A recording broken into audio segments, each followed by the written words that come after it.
Welcome back to the Deep Dive. You are listening to a very, very special edition of our show, and I have to be honest, I have been looking forward to this specific recording session all week long. We are kicking off what we're calling the Building Humans series. Now, usually you know the drill. We take a stack of articles about, I don't know, tech or history or global economics, and we try to find the signal in the noise. Right. We try to make sense of it all. Try to make you the smartest person at the dinner table. But today we're looking at something much, much closer to home. We are looking at the smallest members of our society. And I have to say, I am incredibly excited about this one because we are tackling a subject that I think is going to fundamentally change the way you look at children. I think so too. Whether you're a parent, an uncle, a teacher, or just, someone who sees kids at the grocery store. It really is a paradigm shift. I feel like paradigm shift gets thrown around a lot, in tech circles especially. But here, it's really the only phrase that fits. It is. We're talking about completely inverting the lens through which we view the early years of life. It is. And before we jump into the deep end, and trust me, it gets deep fast, I want to make sure we give credit where it's absolutely due. This series, and all the insights we're about to unpack, is brought to you through a fantastic collaboration. A really important one. It is. It's between the Al-Mahaba Foundation and the Dar el-Khalima Publishing House. It's a partnership that's really dedicated to blending professional educational insight with genuine human warmth. And honestly, having read through the material for today, that blend, that mix of rigorous scientific observation and this deep, almost spiritual empathy is exactly what we're dealing with. I'm really glad we're taking the time to acknowledge that partnership. Usually when we talk about education or parenting in the media, we talk about techniques, we talk about hacks. Yes, life hacks for parenting. How to get a child to sleep through the night, how to get them to eat broccoli, how to stop a tantrum in 30 seconds. It's all very utilitarian. Survival mode. It's how do I get through the day without losing my mind? Exactly. But this series, this is about the philosophy of the human being. It's about the architecture of the soul. And that collaboration with Al-Mahaba and Dar el-Khalima really allows us to go deep into the why, not just the how. We aren't just fixing behaviors. We are trying to understand the nature of the being in front of us. The why is where the scary stuff lives, though. And today, oh boy, today we have a topic that is going to ruffle some feathers. It certainly shocked me when I first read the source material. I'm not surprised. We generally have this cultural consensus, right? We look at modern childhood and we think, wow, kids these days have it made. The golden age of childhood, that's the narrative, isn't it? Right. I mean, look around. They have iPads. They have rooms full of toys that beep and light up. They have specialized organic snacks. They have parents who chauffeur them everywhere. We have safety seats, bicycle helmets, allergy-free zones at schools. The list goes on and on. We tend to view modern childhood as this era of ultimate indulgence. We think we're spoiling them. That is the common perception, yes. We see the material abundance surrounding the child, the mountain of plastic and gadgets, and we just assume that that correlates with freedom or happiness or status. Right.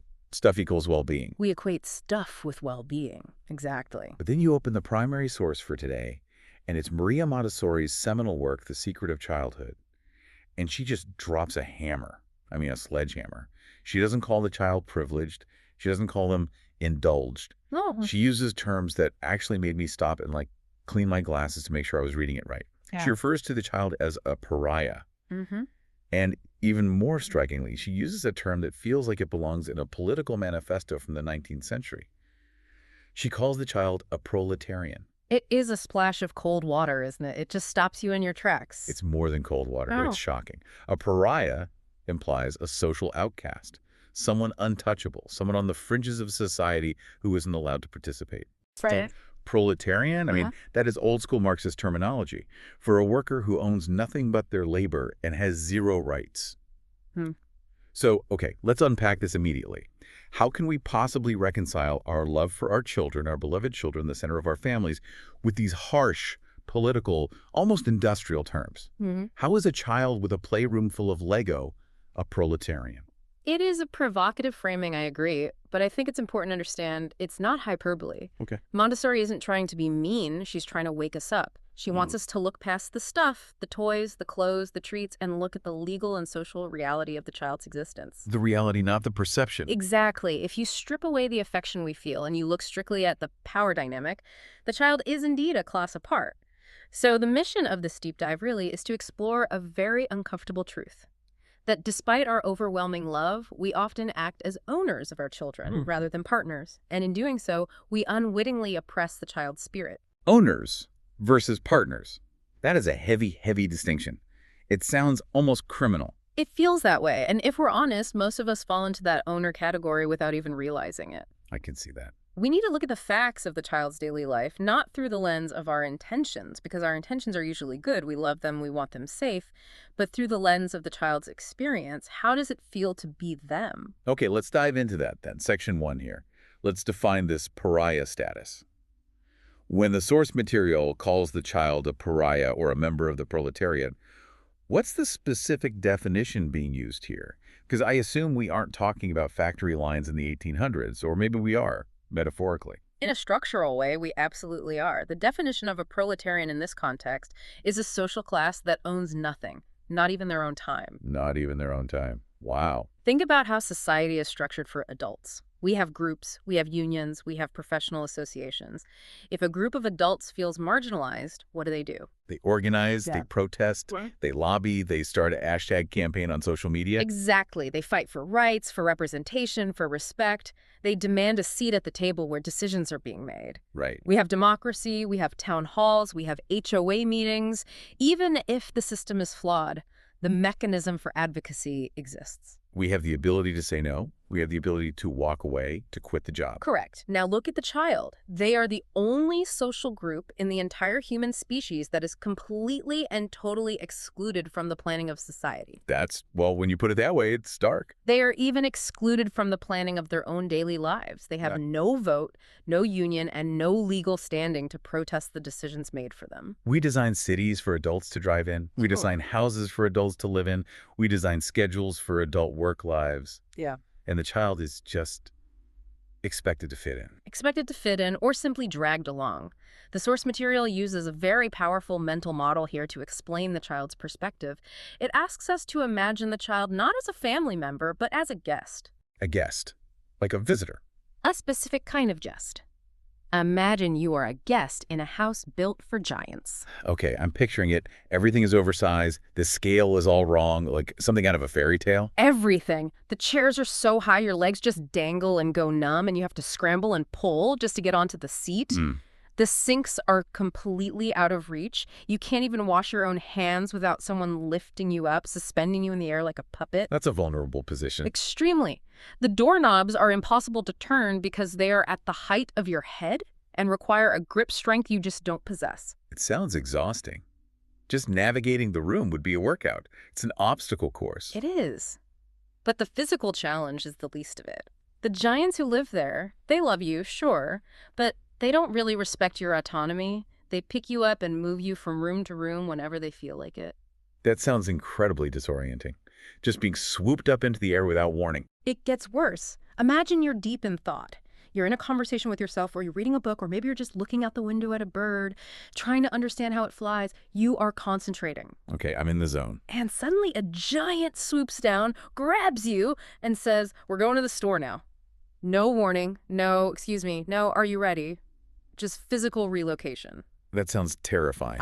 It sounds like being abducted by aliens who think they're doing you a favor. It is terrifying from the psychological perspective of the child. This is the essence of the pariah status. It's a state of total dependency. But it's more than just dependency. It's a state where the rules are not fixed laws. What do you mean? In a democracy, we have laws. If you break a law, there's a consequence. But the law is written down. You know the speed limit. You know the tax code. You can plan your life around the rules. Ideally, yes. We have predictability. There's a structure. But for a child, what is the law?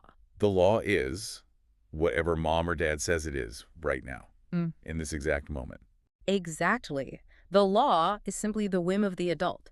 So if the giant is in a good mood, maybe jumping on the couch is funny and cute. Oh, yeah? The giant laughs, takes a video, posts it on Instagram. Hashtag couch jumper, hashtag toddler life. Right.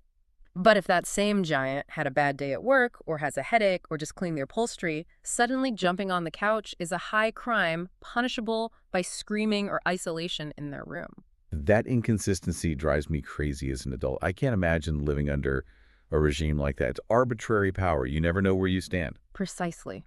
The child lives in a world of arbitrary power. They are subject to the ruling class, the adults.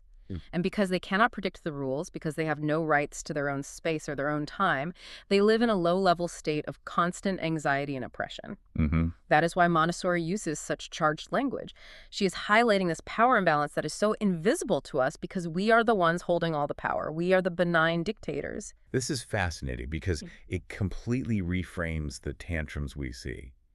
You know, the classic meltdown in the aisle of a store. Yes. If I were a guest in a giant's house and the giant suddenly grabbed me and forced me into a bathtub when I was in the middle of reading a really good book, I'd probably scream too. I'd probably kick. You would be indignant. You would feel your dignity was violated. You would fight back. But when a child screams, we say they're misbehaving. We say they're being difficult. Right. We don't see it as a protest. We don't see it as a protest against a violation of rights. We see it as a nuisance to our authority. We say, why are you giving me such a hard time? When really what they're saying is, why are you disrespecting my time and my work? Okay, this is getting really interesting. But I want to push back a little bit, though, playing the devil's advocate, or maybe the parent's advocate here. Please do. Because we are painting a pretty bleak picture of the parent as this oppressive giant. But let's look at section 2 of our outline here. The myth of property. Ah, yes. The toy trap. This is where the confusion usually lies. All right. I walk into my niece's room, and it looks like a toy store exploded. I mean, literally, she has mountains of stuff. Yeah. Clothes, gadgets, specialized furniture, stuffed animals. It's hard to argue she's a proletarian who owns nothing when she has more property than I did at 25. Chuckles, I understand. So how does the source material reconcile this obvious abundance with the idea of owning nothing? This is one of the most brilliant and subtle insights in The Secret of Childhood. We have to make a very clear distinction between access and ownership. Access versus ownership. Okay, break that down for me. The child has access to many things, but do they truly own them? The real test of ownership is control. If you own a car, you decide when to drive it, where to park it, and if you want to leave it messy with coffee cups, that's your prerogative. It's my car, my mess. It's your car. You can sell it. You can paint it pink. You can drive it to the beach at midnight if you feel like it. You hold the title. True. Yeah. It's my asset. Now think about the child's treasures. To a child, everything in their environment is essentially a loan. It is provided by the adult, and it can be revoked by the adult at any moment for any reason. The child holds no title. The repo man is mom or dad. And the repo man comes without a warrant and without any warning. Let's talk about the violation that happens daily, probably hourly in almost every home. The cleanup. Oh, the cleanup battle. It's legendary. It's the source of like 50% of parenting stress, I swear. Clean your room is the battle cry of a generation of parents. But look at it from the pariah perspective for a moment. The child is working, we call it playing, but to them it's serious work. They have arranged their objects in a specific, meaningful way. Okay. Maybe a stone they found in the park is a diamond. Maybe a scrap of paper is a ticket to the moon. They have laid them out in a pattern that means something to their internal development. These are precious artifacts of their current project. To us, it looks like trash or clutter or something I'm going to step on in the middle of the night. Exactly. And because we are the owners and they are the pariahs, we judge the value of the object based on our standards, not theirs. Right. A crumpled piece of paper has no value to me. So we walk in, we see trash, and what do? We throw it away. Or we see clutter, and we shove it all into a bin to tidy up. We rearrange their room, their supposed sanctuary, their only personal space, without their permission. I'm just imagining someone coming into my office when I'm working on a project, maybe I have paper spread out everywhere because I'm cross-referencing, and they just sweep all my papers into a bin, move my desk to the other side of the room, and then tell me, look how nice and clean it is. You should be grateful. You would be furious. You would be absolutely livid. You'd feel disrespected. You would feel that you have no legal space in the world. I would. And that is the psychological cost for the child. This lack of true property, of a secure space, creates deep insecurity. The child learns a very hard, very early lesson. I am not the master of my environment. I'm subject to the arbitrary will of the adult. Nothing is truly mine. Even my treasures are just temporary loans. That really explains the hoarding behavior some kids have, or that desperate clutching when you try to take something away. It's not about the object itself. Yeah. It's about control. It's about having something, anything, that is theirs. It is about existence. If I cannot hold on to this stone, what can I hold on to? It's a crisis of agency. We think we're teaching them cleanliness, but we're often teaching them helplessness. We're teaching them that their judgment of value is irrelevant compared to ours. Wow. There's a line from the notes that really sticks with me. We grab objects from their hands. Yeah. And it's so true. We would never do that to another adult. Never. If you were holding your phone, I wouldn't just snatch it out of your hand because I thought you'd looked at it long enough. Yeah. I'd ask. But we do that to toddlers constantly. Okay, time's up. Give me that. And we justify it because we think we know better. We think it's for their own good, or it's dangerous, or it's time for dinner. But the source material challenges us to see that method, the snatching, as a form of oppression. It is the behavior of an owner toward a subject, not a partner toward a human being. It's a power move. It communicates a fundamental lack of respect for their personhood. So, okay, we've established they have no rights to their time, no rights to their space, and no rights to their property. But the term proletarian specifically refers to a worker who produces value. Yes. And this brings us to Section 3, the child as worker. This feels like another big leap. It is. This is where we have to reframe our entire understanding of what a child is. Yeah. This is the real pivot point of the argument. Because usually the economic view of a child is that they're a consumer. A super consumer, really. They consume food, they consume time, they consume our money, they consume our energy. They're these little vacuums of resources that we lovingly keep alive. Now, that is the economic view of the adult world, absolutely. We look at the ledger, and the child is a cost center, a very expensive one. Right. But Montessori flips the script completely. Yeah. She argues that the child is not a consumer, the child is a producer. A producer. Okay, what are they producing? They aren't making shoes. They aren't writing code. They aren't laying bricks. They're producing something far more valuable and complex than shoes or code. They are producing the adult. Producing the adult. Okay, let's unpack that. That sounds philosophical, but I have a feeling you mean it in a very real biological way. I do. Think about the starting point. You have a newborn, a helpless biological entity. They cannot speak, they cannot walk, they cannot reason, they cannot control their own hands. And in the span of just a few years, that entity transforms into a walking, talking, thinking, feeling human being with a personality and a will. Who did that work?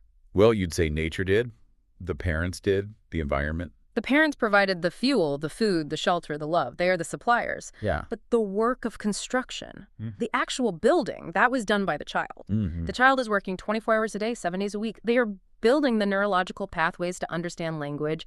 They are coordinating billions of muscle fibers to defy gravity and walk. They are forging the spirit of the future man or woman. This is a monumental task. It is the hardest work any human being will ever do in their entire life. You know, reminds me of something we discussed in a previous deep dive, actually. We looked at source material regarding the explosion of writing, and it fits so perfectly here. Yes, that's a perfect connection, a fantastic example of this principle. In that episode, we talked about how children, when they are ready, would suddenly start writing everywhere, on walls, on floors, even on loaves of bread. And the takeaway was that they weren't just copying, they were expressing. They had been working internally, building this bridge between their hand and their brain, and then boom, it just exploded outward. Exactly. That explosion was the result of immense invisible labor. The child had been working on their fine motor skills, working on their phonetic understanding, working on their self-confidence.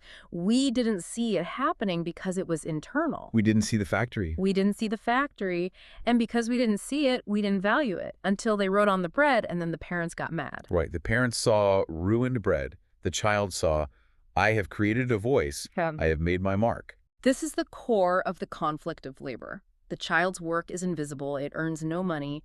It doesn't produce a sellable commodity. And because our society measures value almost exclusively in currency and tangible output, we dismiss the child's work entirely. We treat it as play, or worse, we treat it as a nuisance, a distraction from our important work. Yes. Go play. I'm working. We create this hierarchy where the adult's typing on a laptop is important work, and the child's intense focus on stacking blocks or tracing a letter is just killing time. Oh, that's a good point. But the child is literally building the capacity for focus itself. They are building the neurological pathways that will allow them to type on a laptop in 20 years. They are building the hardware that the software of adult life will eventually run on. So by undervaluing this labor, are we essentially exploiting them? Is that the argument? In a way, we are. We exploit their energy. Think about their biological rhythms. A child has a natural rhythm of activity and rest, of intense focus and dreamy observation. But what do? We force their biological rhythms to fit into adult schedules. Wake up now, eat now, stop playing now, sleep now. We run them on factory time. The shift starts at 8 a.m. for daycare. We do, and we disregard their production goals. If a child is deep in the work of examining an insect, really studying it, building their understanding of biology and life, and we drag them away because we're 5 minutes late for a play date or because we want a coffee, Yeah. we have interrupted a vital production process. We have told the worker, in no uncertain terms, your work doesn't matter, my schedule matters. It's the ultimate paradox, isn't it? Without this childhood labor, society has no future. If children stopped doing this work of building the adult, humanity would collapse in one generation. It would. Yet we treat the laborer with the least amount of respect of any class in society. That is the very definition of the proletarian. Essential labor, zero status. This is heavy. I mean, it's really making me rethink every interaction I see in a grocery store or a park. When you see a kid dawdling, just looking at the floor tiles, and the parent is yanking their arm, that's a clash of civilizations. It is a clash of distinct worlds, the world of the adult, which is about efficiency and possession, versus the world of the child, which is about creation and becoming. Wow. The adult says, I have to get there. The child says, I have to become. But I don't want to leave our listeners just feeling guilty and awful. The Building Human series is about solutions, about hope. Absolutely. We can't just diagnose the illness and walk away. So let's move to section 4. We have the diagnosis. The child is a pariah. The parent is often unwittingly a tyrant. The tyrant model is the default. It's what we inherited. It's how most of us were raised. It is the path of least resistance. Right. Dictating sleep, eating, movements, all of it. So how do we shift the paradigm? How do we move from tyrant to ally? The source material talks about service, and I know the Al-Mahaba Foundation has a very specific and I think beautiful take on what service means. Yes. In this context, service is not just about affection. Yep. It's not just about wiping noses or giving hugs, as important as those things are. Service equals social justice for the small. Social justice for the small. I love that. That's a powerful phrase. It elevates parenting to a civil rights issue. It effectively is. It means we have to advocate for their rights. We have to stop thinking of parenting as controlling a wild animal taming the beast and start thinking of it as serving a developing citizen. It transforms the home from a dictatorship of the largest person into a democracy of needs. So what are the practical revolutions here? Give me some actionable advice. If I want to stop being a tyrant today, right now, what do I do? The first step is giving a voice. You must treat the child as a citizen rather than a subject, and that means involving them in the decisions that affect their lives as much as possible. Okay, but let's be realistic.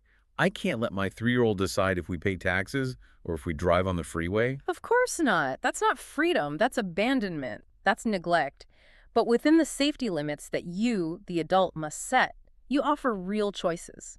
You don't ask, do you want to get dressed? Because that's not a choice. They have to get dressed. Right. That's a fake choice. It is. You ask, do you want the red shirt or the blue shirt? Do you want to put on your left shoe first or your right shoe? It gives them a sphere of influence, a little corner of the world they can control. It gives them agency. And it also means listening to their protests not as noise, but as feedback. If they are resisting, why? Is the schedule too fast? Are they tired? Are they engrossed in something important? Instead of just crushing the resistance with your power, investigate it. It's about respect. It's treating them like a colleague who has a grievance, not a machine that's malfunctioning. It is. And practically, look at the environment. This connects directly back to the property issue. If we want them to feel like owners, not guests, we need to adapt the house to them. Real furniture, the notes say. What does that mean? Yes. Look at your house. Is there anywhere a child can sit comfortably? Not a high chair where they're strapped in like a prisoner, which is how they often feel, trapped and unable to leave, but a small table and chair they can get in and out of independently. It's about access again. Independence. Put their clothes in low drawers so they can dress themselves. Put a little pitcher of water and a cup on a low shelf so they can get a drink without having to ask for help. This removes the need to beg the giant for basic survival needs. You're giving them the keys to their own life, in a way. Exactly. It restores dignity. It sends the message, you are capable, you are a member of this household with your own agency. It transforms them from a beggar into a participant. I can see how that would reduce the tantrums, too. If I can get my own water, I don't have to scream until mom comes and interrupts what she's doing. Precisely. Independence cures so many so-called behavioral issues because it removes the friction of dependency. The source material is very clear on this. Help me to do it myself. That is the universal cry of the child. They don't want you to do it for them. They want the tools to do it themselves. Another point in the practical advice here is predictability. This is huge. The giant's house is scary because it's unpredictable. The laws change based on the giant's mood. We need to create a schedule, a routine that the child can predict rather than one forced upon them arbitrarily. So they know what's coming next. If they know that after lunch we rest, and it happens every single day, they don't fight it. It becomes a law of nature, not a whim of the parent. It provides security. The sun rises, the sun sets, we eat lunch, we rest. It makes the world feel safe. Yes. Routine is the child's version of the legal system. It tells them what to expect. And finally, the golden rule of this entire philosophy. If you take nothing else away from this episode, take this one thing. Ask before you touch. This goes back to the repo man idea, the snatching. It does. If you need to move a child, or wipe their face, or move their toy, ask first. May I wipe your nose? I need to move your truck to sweep under the table. Is that okay? I could hear some listeners right now, they're rolling their eyes. You're saying, are you kidding me? I have to ask permission to wipe a snotty nose? That's ridiculous. But think about the message it sends. It says, your body belongs to you. Your work belongs to you. Even if you have to do it anyway for hygiene, and sometimes you do, the act of asking shows respect. It models consent. It models politeness. We expect children to say please and thank you to us, but we rarely say it to them when we invade their personal space or interrupt their activities. That's a stinging rebuke. We want them to be polite adults, but we model rude authoritarian behavior toward them. We teach them that might makes right. The biggest person gets to do what they want. If we want to build a human who respects others, we must first respect them. We must move from being the tyrant to being the protector of dignity. Protector of dignity. That is a beautiful title. That's a job description I could get behind. Much better than owner. It changes everything. When you look at your child and you think, my job is to protect your dignity while you do the hard work of building yourself, the frustration just melts away. You become teammates. You become allies. It really is a shift from seeing the child as a pet or a project to seeing them as a human being. A human being with rights that are being overlooked by the entire world. And you, the parent, you're the only one who can enforce those rights within the home. You are their union representative. It's a powerful call to action, and it circles right back to that shock I felt at the beginning. Pariah, proletarian. These words are harsh, they're uncomfortable, but they're necessary. They shake us out of our complacency. They force us to see that love by itself isn't enough. It's not. We need love plus respect. We need love plus justice. That is the core of the Al-Mahaba Foundation's mission. Love for all, yes, but also service. And service means lifting up the oppressed, even or especially when the oppressed is your own toddler. Well, this has been an absolute eye-opener. I know I'm going to go home and look at my own interactions very, very differently. I'm going to try to be less of a giant and more of a guide. That's the goal. And remember, it's a practice. It's not a switch you flip. We will slip back into owner mode because it's a deeply ingrained habit, but awareness is the first step. Catch yourself when you're about to snatch the toy. Catch yourself when you're about to interrupt. Pause. Ask. Absolutely. Yeah. Now, before we wrap up, I want to give a little teaser for what's coming next. We've talked about the child as a worker today and how that work is invisible. But in the next episode, we're going to dive straight into the deep end of that pool. Yes. The next topic is the miracle of work. And the hook is something that sounds almost impossible. Why children actually prefer chores over plastic toys, if and only if the environment is right. It sounds like a fantasy, doesn't it? A child who wants to wash dishes. A child who begs to sweep the floor. But it is real, and it is biological. We will explore why real work satisfies the human soul in a way that pretend play never can. Okay, now that I have to hear, I can't wait for that. If I can get my kids to love doing the dishes, you will be my hero forever. Chuckles. We'll see what we can do. But it all starts with respecting the worker. For our listeners who want to go straight to the source, and we always encourage that, you need to get your hands on The Secret of Childhood. This is the book that started it all. You can find it at the Dar el Kalima Library at darelkalima.com. Please do support them. Support the source, build the human. It's not just a slogan, it's how we keep this knowledge alive and accessible. And as we close out this deep dive, we want to leave you with one final thought to mull over. If the child is a pariah because they have no voice in the world, your home can be the one place in the entire world where they are heard. You have the power to change their status from outcast to honored guest, or even better, full family member. So stop owning your children, start respecting them, and then watch what happens to their spirit and to yours. Thank you for listening to Building Humans. Until next time. Love for all and service for everyone. See you next time.